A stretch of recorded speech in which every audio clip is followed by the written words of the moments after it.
L-Isptar Mater Dei se jibda jilqa' l-ewwel Libjani li sfaw feruti fil-kunflitt. Sorsi mill-qalba tal-isptar ikkonfermawlna li l-amministrazzjoni diġà illiberat il-Major Incident Unit l-MIU sabiex fih jitpoġġew dawn il-Libjani.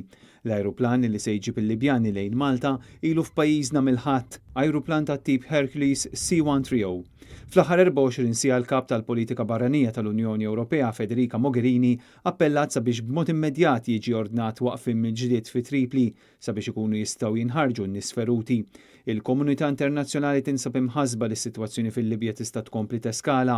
Sa issa mal-50 persuna diġà nqatlu f'dan il-konflitt, il-midruba huma 20. Il-ġlied fi Tripli tant ħrax illi t-tnejn intużaw anke ajruplani tal-gwerra li sparaw missili lejn l-ajruport ta' Mitiga. Attakk mill-qawwiet tal-ġeneral Haftar illi ġab kundanna qawwija mit-tmexxija tal-Prim Ministru Sarraj. Il-ġlied kompla wkoll fiż-żona tal-Ajruport Internazzjonali ta' Tripli, 15-il mil fin-nofsinhar tal-kapitali, fejn hemm rapporti ta' sparar kontinwu u nies feruti.